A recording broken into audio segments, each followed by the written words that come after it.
ஸ்வாதி, பரிமளா, ஸ்வாதி எப்படி இருக்கடி? பார்த்தா தெரியல, பிரமாதமா இருக்கு. நம்ம பார்த்து ஒரு 3 வருஷம் இருக்கும்ல? இருக்கும். ஆமா, அன்னைக்கு ஜவுளி கடையில கொடுத்த போன் நம்பர் அதுக்கப்புறமா ஒர்க் பண்ணவே இல்லையே, ஏன்? அத ஏண்டி கேக்குற? அந்த நம்பரை ஒரு தடியை கலெக்ட் பண்ணிட்டான். அப்புறமா கால் பண்ணி அழகா இருக்கீங்க, ஆனா எனக்கு ரொம்ப பயமா இருக்கு அப்படி இப்படின்னு டயலாக் பேச ஆரம்பிச்சிட்டான். சரிதான் போடா வெண்ணன்னு நினைச்சிட்டு நானே சிம்ம தூக்கி போட்டுட்டேன். அது சரி, இவ்ளோ பேசுறியே, நீ ஏண்டி உன் நம்பரை மாத்துன? அத ஏண்டி கேக்குற? ஃபேன்சியா இருக்கேன்னு அந்த நம்பரை வாங்கினேன். எனக்கு முன்னாடியே அந்த நம்பர் ஒரு கடைக்காரன் வச்சிட்டு இருந்திருப்பான் போல இருக்கு. வர கால எல்லாம் கடை ஏன் வாங்கின, வட்டியா கட்டுன்னு ஒரே டார்ச்சர். எங்க அப்பாக்கு கோவம் வந்துருச்சு, சிம்மையே உடைச்சு போட்டாரு. ஓ சரி சரி, நீ வந்த பதட்டத்துல உள்ள கூப்பிடாம உன்னை இங்கே நிக்க வச்சு பேசிட்டு இருக்கமா? உள்ள வா, வாடி உட்காரு. நான் போய் ஏதாவது குடிக்கிறதுக்கு எடுத்துட்டு வரேன். ஆமா, எப்படி நீ வீட கண்டுபிடிச்ச? அன்னைக்கு என் ஃப்ரெண்டு வீட்டுக்கு கிரக பிரவேசத்துக்கு போயிருந்தேன்டி. அப்ப பஸ்ல போகும்போது வாசல்ல நீ கோலம் போட்டுட்டு இருக்கிறத பார்த்தேன். சரி, அதான் நீ இங்க இருக்கன்னு தெரிஞ்சது, அதான் வந்துட்டு போலான்னு. நேத்தே நான் வந்திருப்பேன், வேலை அதிகம் அதான். ஓ சரி சரி, இந்த கூல் ட்ரிங்க் சாப்பிடு. எதுக்குடி? எனக்கு தண்ணி போதும். ஏய், ஏறக்குறைய அது அப்படிதான் இருக்கும், குடி. ஆமா, எங்க ஒர்க் பண்ற? ஃபாரின் எம்என்சில. நிஜமாவாடி சொல்ற? ஆமா, ஏன்? சரி, அங்க என்ன வேலை உனக்கு? வெளிநாட்டுக்கு வேலைக்கு போறாங்கல்ல, அவங்க பாஸ்போர்ட், வேலைக்கு அப்ளை பண்ற கம்பெனி இத பத்தி எல்லாம் விசாரிச்சு விசா கொடுப்பார்ல ஒரு ஆபீசர், அவருக்கு நான் அசிஸ்டன்ட். ஒரு நிமிஷம். என்னடி? எழுந்துரு. என்னடி? எழுந்துரு. என்னடி சொல்லு. அம்மாடி, என் லைஃப்ல ஒரு லிஃப்ட் வர வேண்டிய டைம் எப்படா வரும்னு காத்துட்டு இருந்தேன். தினம் நான் பிரேயர் பண்ணதுக்கு பலன் கை மேல வந்துருச்சுடி. என்னடி சொல்ற? ஆமாண்டி, எனக்கு வெளிநாடு போகணும். சுத்தி பார்க்கவா? ஆமா, கையில இருக்கிற காசை கரியாக்கிட்டு ஊரை சுத்தி பாப்பாங்களா? நீ வேற, வெளிநாட்டுல போய் வேலை பாத்துக்கிட்டு அப்படியே ஊரை சுத்தி பாக்கணும். எதுக்குடி இந்த விபரீத ஆசலா? நம்ம நாட்டுல சுதந்திரமா வாழ்றத விட்டுட்டு வெளிநாட்டுல போய் அடிமையா வாழணும்ன்றியே. என்னடி நீ படிக்காதவ மாதிரி பேசிட்டு இருக்க? நாம பாக்குற வேலைக்கு இங்க கிடைக்கிற சம்பளத்தை விட வெளிநாட்டுல 20 மடங்கு அதிகம். தெரியும்ல உனக்கு? அதே அளவுக்கு செலவும் அதிகம், ரிஸ்கும் அதிகம். ஆமா, அதெல்லாம் விடு, அதெல்லாம் ஒரு பக்கம் இருக்கட்டும். முதல்ல உனக்கு யார் வெளிநாட்டுல வேலை தரா அத சொல்லு. அதுக்கெல்லாம் ஒரு லிங்க் இருக்குடி. அவங்க அங்க இருக்கிற ஹாஸ்பிடல்ல நர்ஸ் வேலைக்கு இன்டர்வியூ கூட ஏற்பாடு பண்ணிட்டாங்க. நேத்து தாண்டி கால் பண்ணி சொன்னாங்க. ப்ராப்பர் பேப்பர்ஸ், விசா ஆபீஸ்ல ஒரு லிங்க், இதெல்லாம் கரெக்டா இருந்தா உடனே வேலை நடக்கும்னு சொல்லிட்டாங்கடி. கரெக்டா நீ வந்து நிக்கிற. அம்மாடி, நீ இவ்ளோ தூரம் ப்ரிப்பேர் பண்றதுக்கு முன்னாடி நான் என்ன சொல்றது? சரி சொல்லு, நான் என்ன பண்ணணும்? எனக்கு விசா ஏற்பாடு பண்ணி தரணும்டி. உன்னோட டாக்குமெண்ட் பேப்பர் எல்லாத்துலயும் ஒரிஜினல் கொடு. ஏதாவது ஒண்ணு சரியில்லைனாலும் விசா அத்தாரிட்டி ஆபீசர் ரிஜெக்ட் பண்ணிடுவாரு. அதெல்லாம் சரியா இருந்தா நானே அப்ளை பண்ண மாட்டேனா? சில டாக்குமெண்ட்ஸ் நீ யார் மூலமாவது அரேஞ்ச் பண்ணி தரணும்டி. ப்ளீஸ் டி. சரி அரேஞ்ச் பண்ணி தரேன். நீ வெளிநாட்டுக்கு போறது கன்ஃபார்ம், ஓகேவா? யாரு வெளிநாட்டுக்கு போறது? ஆன்ட்டி, எப்படி இருக்கீங்க? ஆன்ட்டி, உடம்பு பரவாயில்லைங்களா? நல்லா இருக்கீங்களா? நல்லா இருக்கேம்மா. கோயிலுக்கு போயிட்டு வந்த, இந்த பிரசாதம் நீயே எடுத்துக்க, சாப்பிடுங்க. இன்னைக்குதான் எழுந்து நடக்கிறீங்க போல இருக்கு. ஆமாமா. ஆனா உங்களை பார்த்தா அப்படி சொல்லவே மாட்டாங்க ஆன்ட்டி. பரிமளா, ஆன்ட்டிய பார்த்தா பேஷண்ட் மாதிரி இருக்காங்களா? பேஷண்டா? இவங்களா? விளையாடாதடி. பாத்தீங்களா ஆன்ட்டி, நான் சொல்லல? 10 days முன்னாடி தாண்டி உங்களுக்கு ஹார்ட் ஆபரேஷன் நடந்தது. நம்பவே முடியலப்பா, நல்லா ஹெல்த்தியா இருக்காங்க. அதுதாம்மா சுவாதியோட திறமை. யாருமே சுவாதிய ஒரு நர்ஸ்னு சொல்ல மாட்டாங்க. பேஷண்ட் அம்மா மாதிரி பாத்துக்குவா. அப்படி பாத்துக்கிட்டதுனால தான் நான் இன்னைக்கு நல்லா இருக்கேன். ஓகே ஓகே, இதே மாதிரி சுவாதிய வெளிநாட்டிலே புகழணும். அதுக்கு முதல்ல ஏற்பாடு பண்ணணும்.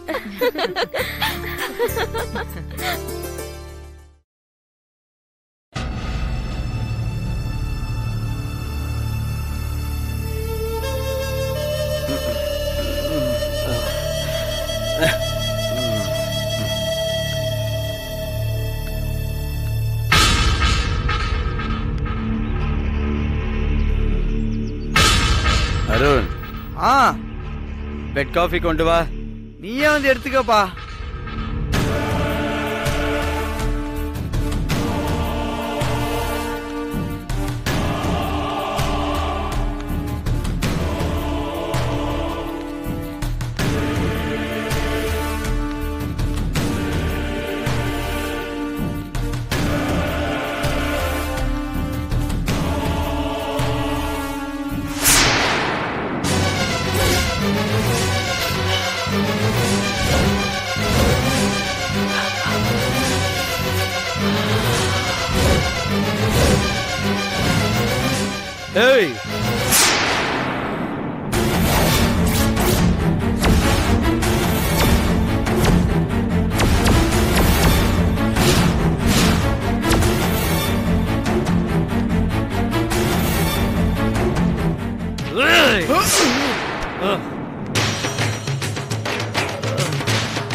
ஏடா எனக்கு பெட் காஃபி கொடுக்க சொன்ன நீ உட்காந்து குடிச்சிட்டு இருக்கியா குடுறாத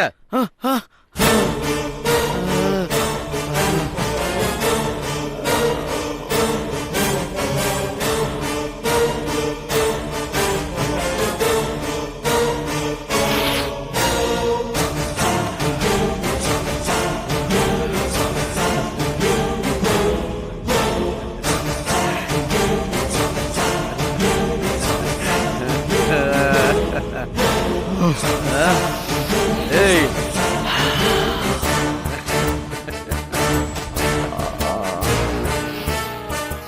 அப்பா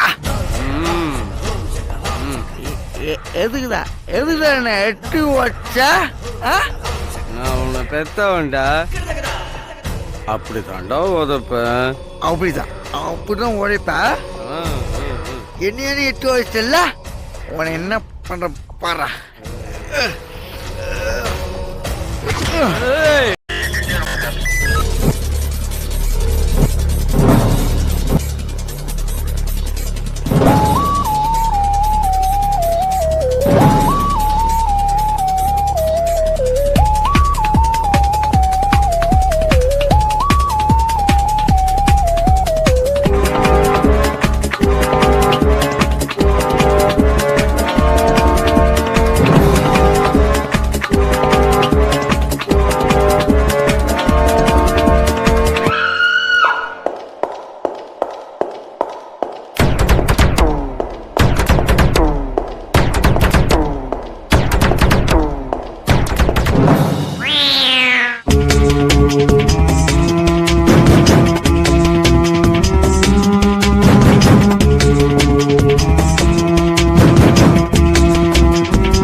If you enjoyed this video, kindly like, share, comment, and for further our interesting videos, subscribe our channel below.